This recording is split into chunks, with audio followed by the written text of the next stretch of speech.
जरा सोचिए, आज के दौर में जब चुनाव लड़ना इतना महंगा हो गया है, क्या ऐसे वक्त में कोई मजदूर चुनाव जीत सकता है या लड़ने की सोच सकता है? लेकिन ऐसा हुआ है, वो भी छत्तीसगढ़ में। चुनाव लड़ना तो ठीक है, चुनाव तो कोई भी लड़ सकता है, लेकिन क्या 7 बार के विधायक और मौजूदा मंत्री को हरा सकता है कोई? लेकिन एक मजदूर ने यह सब कुछ करके दिखा दिया है। दरअसल छत्तीसगढ़ विधानसभा में इस बार के चुनाव में बीजेपी ने शानदार जीत हासिल की है। बीजेपी ने 54 सीटों पर जीत दर्ज की है और भूपेश बघेल को सत्ता से बाहर का रास्ता दिखा दिया है। सूबे में कांग्रेस को सिर्फ, जो कि सत्ताधारी पार्टी थी, उसे 35 सीटें मिली, जो कि बेहद शर्मनाक है, क्योंकि भूपेश बघेल सरकार बहुत ही कॉन्फिडेंट थी इस बात को लेकर, या यूं कहें ओवर कॉन्फिडेंस में वो घूम रहे थे और यहां तक कि सारे एग्जिट पोल भी ऐसा ही कह रहे थे। लेकिन जब परिणाम आया तो भूपेश बघेल कहीं दूर उड़ गए।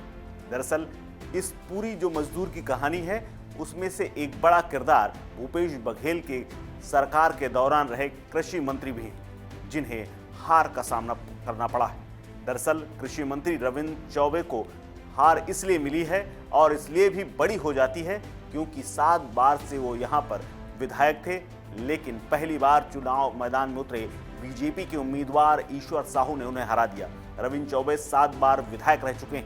तो आइए आपको बता दें कि पहली बार विधायक बने ईश्वर साहू हैं कौन। पहली बार दरअसल वो मैदान में उतरे और 7 बार के विधायक उन्होंने हरा दिया है।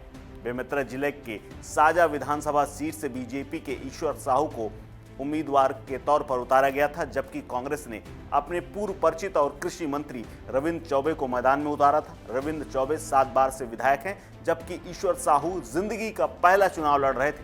अब तक वो मामूली रूप से एक मजदूर थे, लेकिन सूबे के इतने बड़े लीडर को इस चुनाव में हार का सामना करना पड़ा। आप सोचिए कि ईश्वर साहू ने 5196 वोटों से रविंद्र चौबे को धूल चटा दी। ईश्वर साहू को 1,01,789 वोट मिले, जबकि रविंद्र चौबे को 96,593 वोट मिले। दरअसल एक घटना इस मजदूर को विधानसभा पहुंचाने के लिए काफी थी। दरअसल इनका बेटा दंगे में मारा गया, जिसके बाद बीजेपी ने सिंपैथी को देखते हुए पिता को टिकट दे दिया। ईश्वर साहू सूबे की राजधानी रायपुर से तकरीबन 110 किलोमीटर दूर बीरनपुर के रहने वाले हैं। वो मजदूरी करते हैं। ईश्वर साहू के बेटे भुवनेश्वर साहू की एक हिंसा के दौरान मौत हो गई थी। बताया जाता है कि यह सांप्रदायिक हिंसा थी।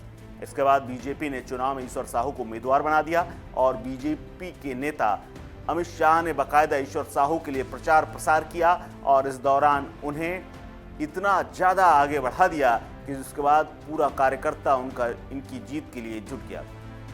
उस दौरान उन्होंने कहा था कि ईश्वर साहू सिर्फ उम्मीदवार नहीं है, बल्कि इंसाफ की लड़ाई के प्रतीक हैं। जनता ने ईश्वर साहू का साथ दिया और अब ईश्वर विधानसभा पहुंच चुके हैं। अमित शाह ने वहां पर एक भाषण के दौरान कहा था कि ईश्वर के बेटे को नोच नोच कर मारा गया है, जिसके बाद सिंपैथी वोट उनके साथ आ गया और यहां तक बात हो रही है कि ध्रुवीकरण के चलते ईश्वर साहू जीत गए। लेकिन कुछ भी हो, लेकिन मजदूर का जीतना अपने आप में बड़ी बात है, वो भी इतने बड़े प्रत्याशी के सामने। दरअसल परिवार ने भी उन्हें ठुकरा दिया था और बाद में जनता ने ही उन्हें आर्थिक मदद दी। साजा विधानसभा क्षेत्र से अप्रैल 2023 में एक सांप्रदायिक हिंसा हुई थी। मीडिया ये कहती है वहां के स्थानीय के एक स्कूल में मारपीट की घटना के बाद सांप्रदायिक हिंसा फैली और इस हिंसा में 3 लोगों की मौत हुई थी। उन्हीं में से ईश्वर साहू के बेटे भुवनेश्वर साहू भी थे। सूबे की कांग्रेस सरकार की तरफ से परिवार को नौकरी और 10 लाख रुपए की मदद की पेशकश की गई थी, लेकिन परिवार ने इस आर्थिक मदद को लेने से स्पष्ट इंकार कर दिया था।